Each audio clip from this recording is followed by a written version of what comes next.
how do we capture not just the form of our subject, an accurate representation of what it looks like, but also the feelings that this particular subject evokes in us? Well, the first thing we need to do is just to sit for a moment and think, what exactly is the feeling from this subject that I get, that I want to capture in my drawing, that I want to represent in some way, which makes me want to draw it. In this scene of Whitby Abbey off the northeast coast of England, I was just really quite overwhelmed by the scale, by the monumental size of this ruin, of its grandeur, its almost tragic grandeur of the site, that it was just so barren and exposed, of the size of the ruins, of the strong contrast that we had between light and dark. Everything was very black and white with the shadows. The stone was a light grey in the strong sunlight, and the shadows were very dark. And everything was relatively stark, although there was lots of detail on the walls of the ruins still. Overall, because they were so large, they became quite small, and the effect was this black and white of shadow and area in sun. I wanted to capture all of these things in my drawing. So this is a quick freehand sketch. It took me 20 minutes to do the line work of this in real time, and it took me a further 8 minutes to add the marker at the end. I've sped the marker up faster than the line work, so you're watching the line work at double time, but you'll see the marker put on at 4 times the real speed.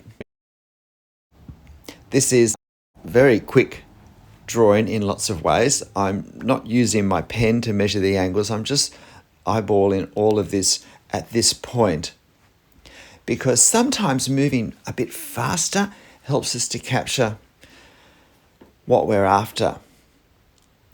And because this is a ruin and there is jaggedness and imprecision in terms of what's been left of the architecture, that also gives me a little scope to be just a bit less precise, but not in a careless way, but in a way which I'm hoping will enhance the way the drawing looks. Now, because it is a ruin, I want to be very careful with my lines.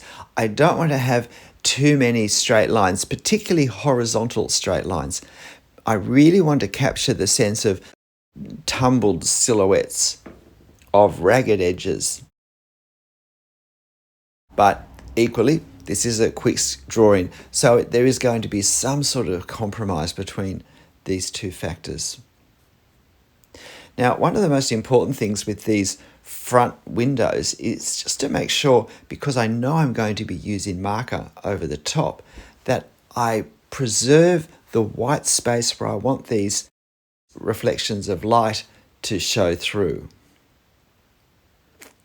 because they're going to be quite important visually in both helping us to see the form of this front wall, but also to break up the darkness and to add some sense of drama and some sense of detail as well. Just help us to track what's going on there.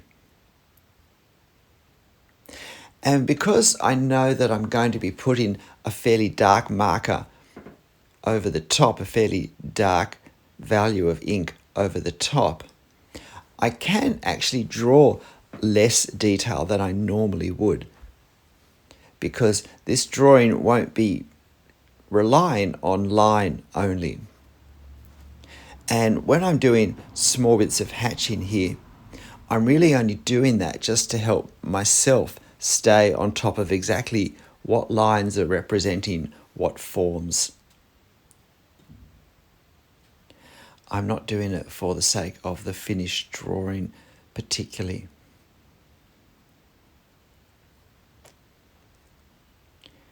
It's an amazing place, Whitby Abbey. If anyone is ever in the northeast of England, it's certainly worth a trip out to the coast to see it. And on a sunny day, it is just magnificent. The bold contrasts between the shadows and the light. It must have been amazing to see in its day. It was dissolved when Henry VIII took over all of the property and money of all the abbeys in England. So I'm paying particular attention here because these buttresses do catch these silhouettes, and therefore they will stand out more than most of what's on this wall at the end. So I want to make sure that those shadows are going to be in the right place. However, I am, as a freehand sketch directly with pen, I am planning this, structuring this, and progressing this in the way I always do. I start with the section which I think I can draw most accurately in proportion, preferably somewhere fairly central, and then I move out, aligning what I then draw with what I've already drawn. And every now and then, taking a look at the larger structures that I've formed and just checking that those proportions are then looking okay.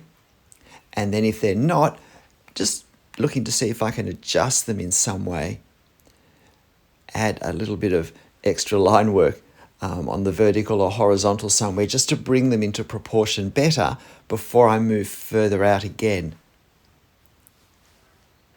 Because any small mistakes will grow as we move outwards if we don't try and control them. So now I've got this right-hand wall that moves out, and this is quite dramatic. I normally try and do drawings for YouTube that focus more on the vertical, if anything, square or vertical. I don't do many horizontal because they end up looking just smaller on the camera. And so I like to let the actual drawing be as large as possible. But I really liked this scene, and I really thought it was a great exercise for practice in capturing the feeling of a place. So at the end of this, I want it to look like a grand monumental ruin, but I want it to feel like a grand monumental ruin. The barrenness of the site, the unrelenting contrast of the dark and the light. Now, although we're seeing this from behind a wall,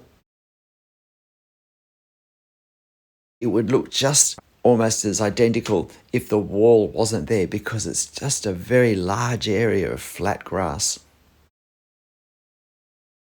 So I'm finishing this wall. There are some silhouettes here in these two arched windows at the end. So it's important to get those looking as accurate as possible as well.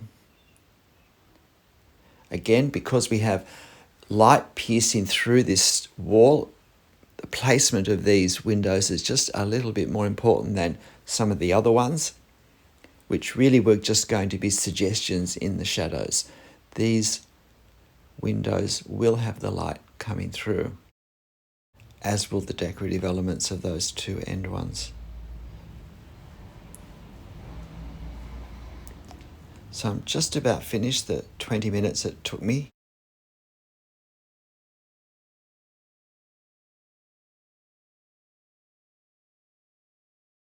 And if I were drawing this on location, then 20 minutes would have been a good time, I think, to do a quick capture of what I was looking at. The wonderful thing about markers is we can get a really dramatic transformation on our scenes very quickly, particularly when it's as simple and as bold as here. I could have used hatching, but I think it would have had less effect. It would have disguised my line work under the hatching more. And it still wouldn't have been as dark as the ink will enable me to be. So just finishing this doorway, that's at the end of the ruin, and then add what remains of the window tracery. I think the window was identical to the one to the left, but just less of the tracery has survived.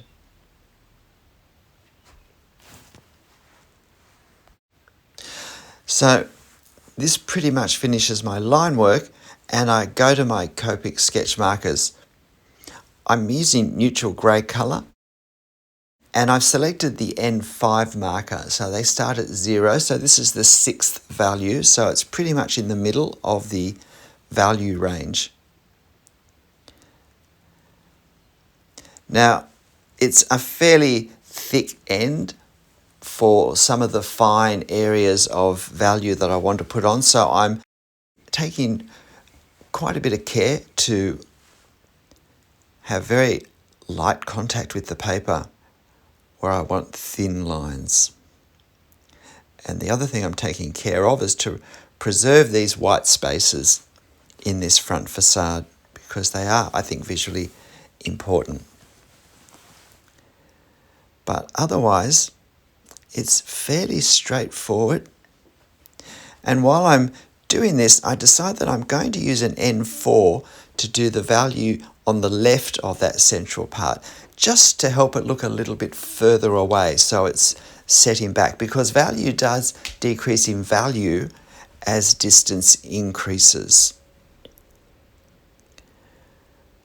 And I picked up an N4 that does seem to be a bit darker than all my others, so I then swapped it for a different N4, which was more the colour I expected it to be. And now I just add these last parts.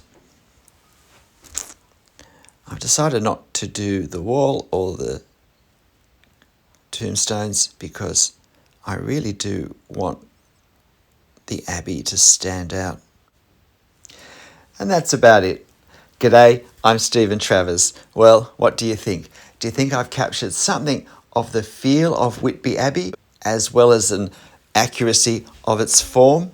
I think it's a great drawing exercise to do, and of course you'll find this photo on my channel community page, but I'll also post a photo of just the line work, so if you want to just do the marker for exercise, you'll be able to screenshot and print off a copy of the line work.